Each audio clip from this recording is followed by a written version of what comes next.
नमस्कार, आप देख रहे हैं जनता टाइम्स और मैं हूं आपके साथ सत्यम राज मेहरा। कल बिहार बोर्ड मैट्रिक का रिज़ल्ट जारी किया गया। लगभग 17 लाख छात्र छात्राओं का इंतज़ार कल ख़त्म हुआ और आज हम मौजूद हैं शेखपुरा के A to Z क्लासेस में, जिनके संस्थापक हैं रोहित सर। आपको बता दें कि ये A to Z classes Sheikhpura के सर्वाधिक रिज़ल्ट देने वाले संस्थान में से एक बन चुका है, क्योंकि यहाँ जितने भी छात्र पढ़ते थे लगभग सभी छात्र 400 से प्लस ही अंक प्राप्त किए हैं। तो आज हम चलिए इन सब छात्रों से बात करेंगे, ये किस तरह की पढ़ाई करते थे, किस तरह से तैयारी करते थे और ये आगे क्या बनना चाहते हैं। तो चलिए हमारे साथ बने रहिए जनता टाइम्स के साथ। हमारे पीछे आप जो देख रहे हैं यहाँ छात्रों की भीड़ है और हमारे हाथ में ये लिस्ट दिया गया है। आपको बता दें इनमें रोशन कुमार है जिनका 463 नंबर है। जैसा कि हमने आपको बताया कि शेखपुरा के ये एक ऐसा संस्थान है जो सर्वाधिक रिजल्ट देने वालों में से एक बन चुका है। तो चलिए इन छात्रों में से सबसे पहले हम कुछ बातचीत कर लेते हैं। इनमें रोशन कुमार से बातचीत कर लेते हैं। आपका नाम? रोशन कुमार। आप किस तरह से पढ़ाई करते थे? वैसे तो मैं सिर्फ स्टडी करता था और जो लॉकडाउन के चलते हम सिर्फ स्टडी किए, लेकिन हिंदी और संस्कृत मेरा वीक था, इसलिए हम उससे कोचिंग किए थे। आप 463 नंबर लाए हैं, तो इसका श्रेय आप किसे देना चाहेंगे? इसका श्रेय मैं अपने टीचर को और भाई बहन और माता पिता को। भाई बहन माता पिता। आपसे हम पूछना चाहते हैं कि आप कितने घंटे पढ़ाई करते थे? जो छात्र होते हैं अभी जो 9वीं क्लास में, वो 10वीं क्लास में जाएंगे तो उनको एक डर सा लगा होता है कि कितने घंटा पढ़ाई करें कि हम भी टॉप आएँ, हम भी इतने अंक प्राप्त करें। तो आप कितने घंटे पढ़ाई करते थे? वैसे तो मैं डेली 8-9 घंटा पढ़ाई करता, लेकिन और स्टूडेंट जो है वो 6-7 घंटा पढ़े, लेकिन मन लगा पढ़े तो वो भी निकल सकता है। और हमारे साथ बहुत सारे छात्र हैं, उनसे बातचीत कर लेते हैं। आपका नाम? सोनू कुमार जी। आपका प्राप्तांक कितना है? पूरा 449 नंबर। सोनू कुमार 449। और सबसे बड़ी बात यह है कि इनका जो मैथ में है 100 में से 100 अंक प्राप्त किए हैं। ये एक अपने आप में बड़ी उपलब्धि है। तो इनसे बातचीत करेंगे। आप मैथ को किस तरह से पढ़ते थे? मतलब इतना अंक 100 में 100 प्राप्त करना, किस तरह से पढ़ाई करते थे?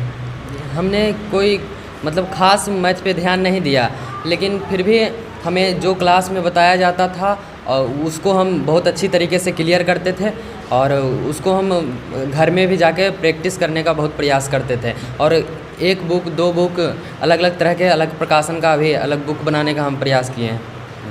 तो बचपन से मतलब मैथ में रुचि रहा है? जी, बहुत रुचि रहा है। नहीं, कितने ऐसे बच्चे होते हैं जिनको डर लगता है कि मैथ सबसे कड़ा विषय होता है, तो ऐसा होता है? तो बचपन से आपका मैथ में रुचि रहा है? जी। आप ये 100 में 100 नंबर लाएं और आपका 400 से प्लस भी नंबर है, तो आप इसका श्रेय किसे देना चाहेंगे? जी, इस प्राप्तांक का मेरा श्रेय मेरे गार्जियन और सबसे बड़े मेरे गार्जियन रोहित सर हैं, क्योंकि इन्होंने मुझे 8th क्लास से ही ट्रेंड किया है, सही तरीके से गाइड किया है और अभी 10th हो रहा है, करीब 3 साल लगभग इन्होंने हमें सही राह दिखाया, कहाँ पढ़ना है कहाँ नहीं पढ़ना है। और बाकी हमारे गार्जियन थे, हमारी कुछ बहनें हैं।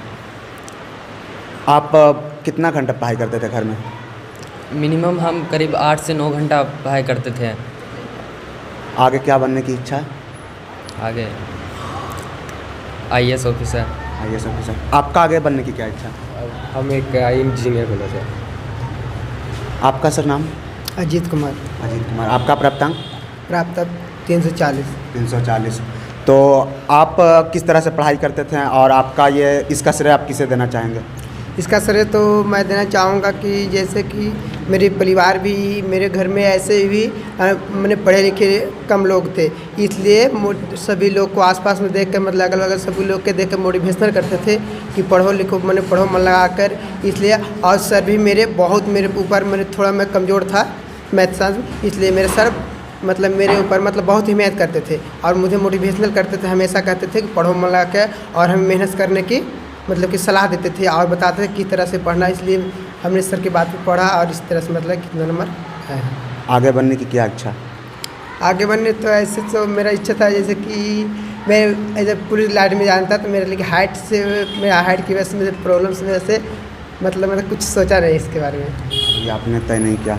आपका नाम? राजू कुमार। राजू कुमार। आपका प्राप्तांक? 325। 325। आप किस तरह से पढ़ाई करते थे और क्या आप इतने प्राप्तांक से खुश हैं?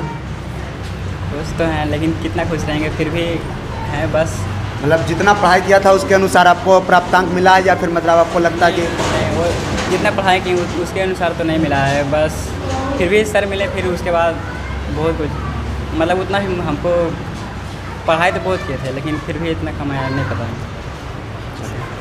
आपका नाम? वीरेंद्र कुमार। आपका प्राप्तांक? 450। 450। आप किस तरह से पढ़ाई करते थे और आप इस प्राप्तांक के श्रेय किसे देना चाहेंगे? हम 8 से 9 घंटा लगभग घर में पढ़ाई करते थे और सर के पास भी आकर पढ़ाई किया करते थे और सर भी हमारी काफ़ी मदद की। हम दोनों 2 लड़के थे और उस समय भी हम दोनों काफ़ी मेहनत किए थे और सर ने हमारी बहुत ही मदद की। इसका श्रेय मैं अपने गार्जियंस और टीचर्स रोहित सर को देना चाहता हूँ, क्योंकि इन्होंने मुझे 2 साल से मोटिवेट कर बहुत अच्छी राह को दिखाया है। आप आगे क्या बनने की इच्छा है? आगे बढ़ने की मेरी इच्छा तो ऐसे मैंने अभी सोचा नहीं, लेकिन फिर IAS ऑफिसर बनना चाहता हूँ मैं। IAS officer. चलिए आप सबको बहुत बहुत शुभकामनाएं। कुछ लड़कियां भी, इनसे कुछ बातचीत भी कर लेते हैं। आपका नाम? खुशबू कुमारी। आपका प्राप्तांक? 425 नंबर। 425 नंबर। तो आप इसका श्रेय किसे देना चाहते हैं? Rohit sir and my parents. आप किस तरह से पढ़ाई करते थे और कितने घंटे घर में बैठकर पढ़ाई करते थे सर? लगभग 6-7 घंटे पढ़ाई करते थे, पर मन लगा कर करते थे। आगे क्या बनने की इच्छा है? आगे का तो अभी नहीं सोचे, फिलहाल इंटर का सोचे हैं। आपका नाम? पूजा कुमारी। आपका प्राप्तांक? 437। 437। आप किस तरह से पढ़ाई करते थे और कितने घंटे पढ़ाई करते थे? मैं 7 से 8 घंटे पढ़ाई करती थी और मतलब कि मन लगा कर पढ़ती थी। मम्मी पापा बोलते थे कि पढ़ाई करो अच्छे से, लेकिन मैं अपने पेरेंट्स के लिए कुछ करना चाहती हूँ। आप इसका श्रेय किसे देना चाहेंगे? मैं अपने टीचर्स को देना चाहूँगी और मैं अपने पेरेंट्स को देना चाहूँगी। आगे क्या बनने की इच्छा है? अभी तो मैं कुछ सोची नहीं हूँ। जैसे कि आपने देखा है कि मैंने आपको पहले ही बताया था कि A to Z क्लासेस जो है वो शेखपुरा का सर्वाधिक रिजल्ट देने वालों में से एक संस्थान बन चुका है और यहाँ पे कई ऐसे छात्र हैं जो 400 से प्लस नंबर लाए हैं और हमको लगता है कि लगभग छात्र हैं जो 400 से प्लस लाए हैं और कई ऐसे छात्र हैं जो 100 में से 100 मैथ में लाए हैं। तो ये रोहित सर को एक बड़ी उपलब्धि है और आपको बता दें कि रोहित सर का इंटरव्यू भी होगा। पहली बार किसी टीचर का इंटरव्यू जनता टाइम्स पर आएगा, तो आप लोग ज़रूर देखिएगा वो इंटरव्यू। धन्यवाद। इसी तरह देखते रहिए जनता टाइम्स पर।